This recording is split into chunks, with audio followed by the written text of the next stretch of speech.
Hey guys, welcome back sa ating YouTube podcast entitled Negosyo Lang Tayo.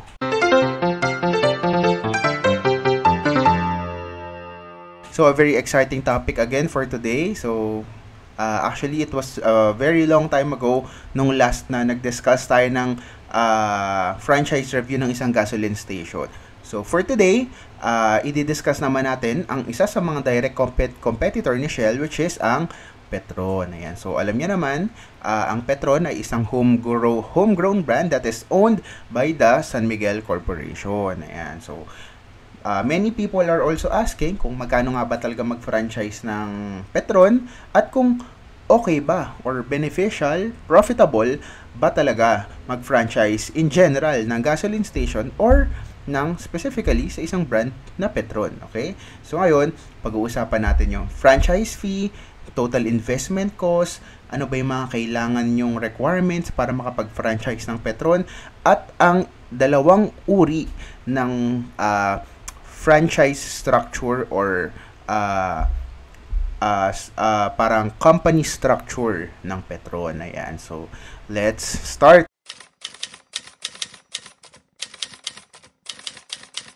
So, let's start with the types of outlet. Ayan. So, ito yung gusto kong sabihin kanina, no? So, there are actually two types of Petron outlets. Okay, so number one. Ano ba yung number one?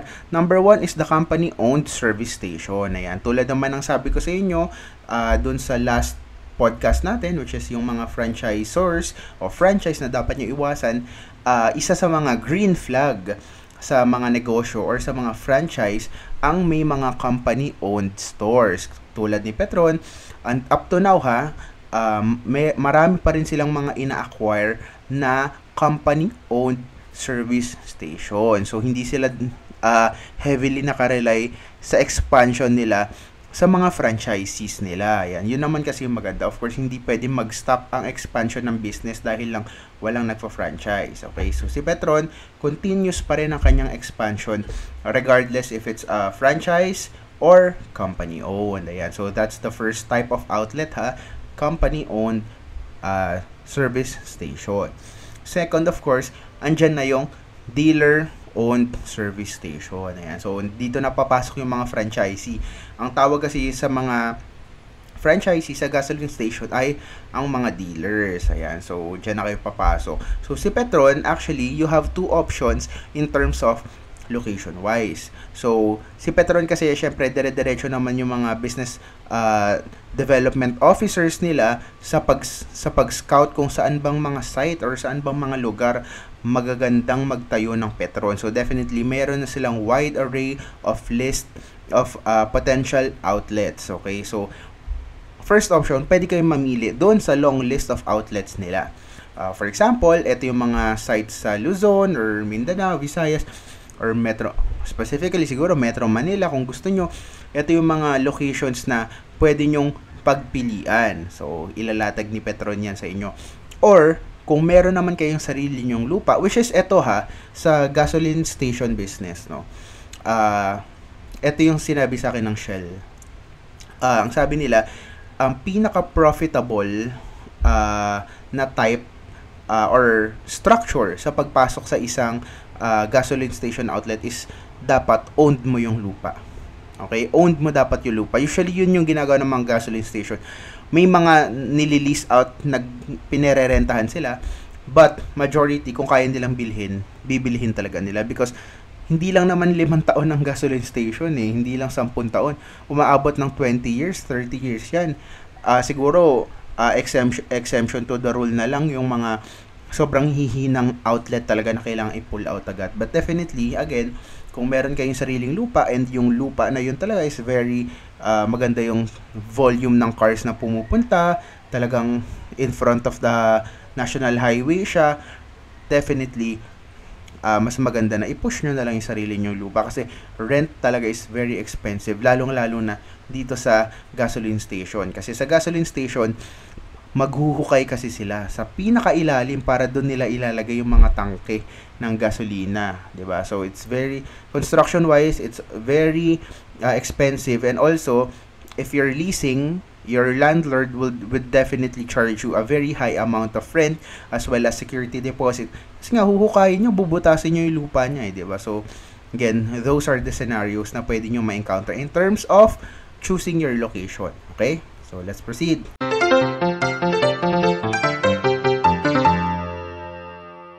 Dito naman tayo sa mga requirement. Ayan. Actually, may isa nga tayong requirement na ni-left out, which is yung total investment capital na pag-uusapan natin after this, no? So, gusto ko munang pag-usapan natin yung mga general requirements na kailangan ni Petron. First off, must meet established capitalization requirements. So, usually naman talaga sa mga big companies na open for franchise, no? Nanghihingi talaga silang bank statement. So, you need to have a bank statement proving that you have a sufficient fund dun sa required amount ni Petron. Actually, hindi lang dapat dun sa required amount, at least more than dun sa required amount, kasi syempre may mga extra gastos pa kayo, di ba? Hindi naman pwedeng sakto. So, definitely bank certificate is required. Second, must be able to dedicate most of his time. Well, sa lahat naman ng franchise, no? Kapag nag-franchise ka, definitely dapat willing kang to handle it, to manage it, to give time to it, effort, diba? Kasi, of course, you spend money on this, eh. And also, nilalagay din talaga to ng mga franchisors, lalong-lalo na yung mga big franchisors, katulad ni Petron. Because, of course, pinapahiram nila sa inyo yung trademark nila, pinapahiram nila sa inyo yung logo, yung pangalan, yung produkto. So, you need to take care of it, diba? You personally na ikaw nag-franchise. Okay? Third, must be willing to undergo a 4-week dealer management course. So, actually, maiksi pa to. Sa ibang company, usually 2 months, 3 months, yung training. Kay Petron, 4 weeks lang ang nire-require nila. Which is okay naman. So 4 weeks na to, dito nyo na matututunan lahat. Yung pricing, yung operation-wise, yung mga support na ibibigay nila sa inyo, yung seminar and everything. So, lahat. And usually may mga exam dito sa management course na to. Okay? Na kailangan nyo ipasa. Hindi kayo madedeploy or hindi kayo papayagang mag-start mag-operate hanggat hindi kayo nakakapasa sa mga exam dyan. Okay? Number 4. Must have no past record of criminal case. So, definitely, dapat wala kang criminal case. Okay? So, next, must not be operating any existing Petron station or that of any other oil company. So, if, for example, dealer na kayo ni Shell or ni Caltex, hindi na kayo papayagan ni Petron na mag-franchise sa kanya. Kasi, syempre, direct competitor eh. And also, very conflicting siya kasi kapag ikaw ay franchisee, minsan kasi baka, nangyayari to guys nangyayari to. Baka nagpapalitan kasi kayo ng produkto eh. For example, yung isa mong gasoline station naubusan ng gas, tapos ang tagal na supply, manghihiram ka muna dun sa isa mong franchise na iba yung brand.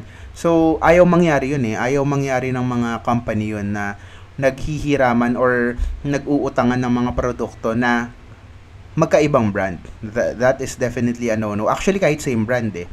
Kaya nga, nilagay ni Petron, kahit existing Petron station, hindi dapat. Wala ka dapat. Dapat first time mo lang. Okay?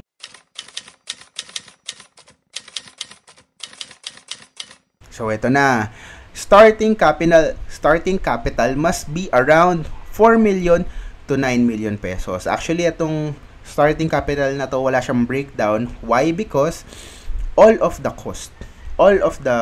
cost that you will incur will depend on how big your location is. Okay? So, kaya may range lang sila.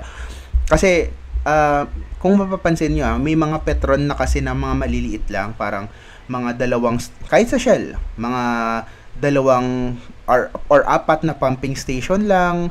Diba? Minsan nga, dalawa lang meron sa mga probinsya. So, it really depends. It starts at 4 million pesos and goes up to as high as 9 million pesos. So, kung malaki-laki yung lupa nyo at nasa harap talaga siya ng national highway, tas grabe yung traffic, yung volume ng cars, definitely mas malaki yung magiging requirement nyo sa starting capital. Okay? So, that's our range, 4 million to 9 million pesos. So, inclusive naman na lahat dyan. Yung construction, yung franchise fee, and everything. And I think, of course, again, pinakamahal dito is yung construction cost. Okay, dahil nga nung na-discuss sa akin ng Shell dati, ang construction cost ang pinakamahal kasi kailangan talaga magbutas sa ilalim, which is very very expensive to do. Okay, so and may mga tangke sila na gas tank sila na mga ilalagay doon para sa fuel mo. So it's very expensive, and kapag mas marami kang pumping stations, mas mahal talaga, mas mataas yung construction cost mo. Okay? So, ayan. So, if you're thinking of franchising a Petron gasoline station, you must have at least, or allot at least 4 million to 9 million pesos.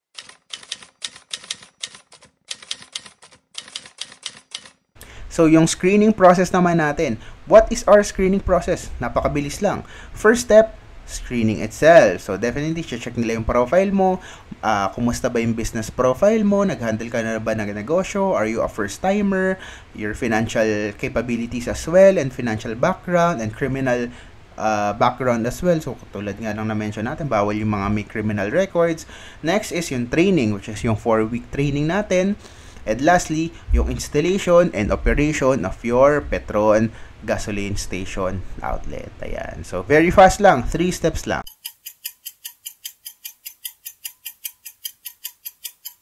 And our verdict for today, we will give Petron, so ito na yung ano natin.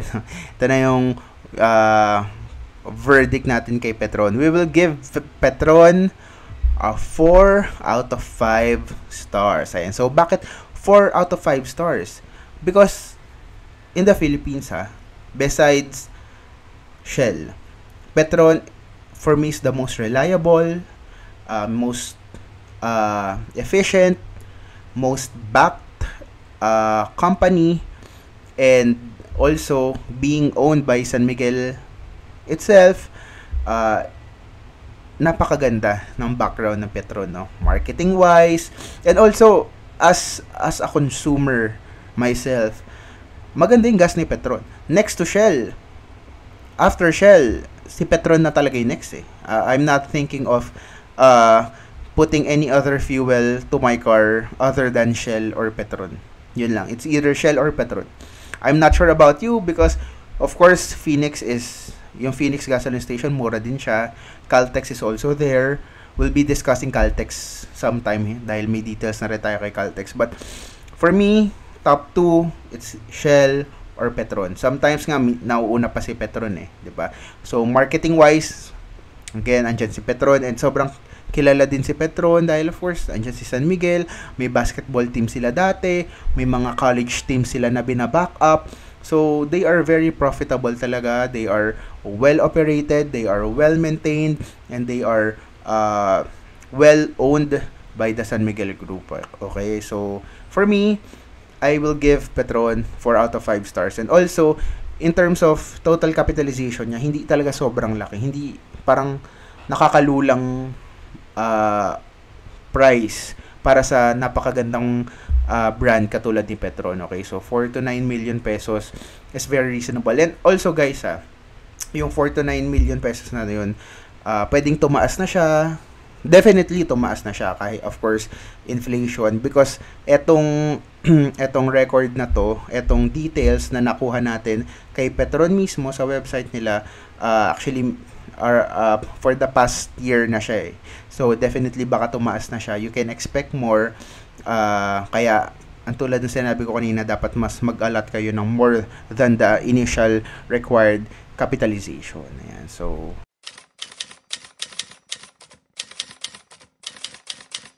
So, I hope na natulungan ko kayo sa pagde-decide nyo if what brand or kung gusto nyo bang mag-pursue ng isang gasoline station. No? So, kung gusto nyo naman marinig yung isang podcast natin kay Shell, meron din tayo dito. So, feel free to browse lang din. Feel free to compare, but siguro parang heads up lang din yung kay Shell, a few years ago na yon, so baka outdated na siya. We will update some of our episodes here, so magkakaroon tayo ng mga throwback episodes.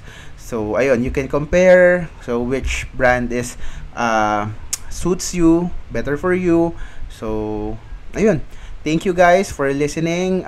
Sa mga nakinig sa ating podcast up to the end, thank you so much. At kung hindi pa kayo nakasubscribe, feel free to subscribe, help our channel, share the videos to your friends, to your family members, sa iyong jowa. Ayan, so, thank you so much again for listening. Happy weekend, guys. Enjoy the weekend. Stay safe always. Peace.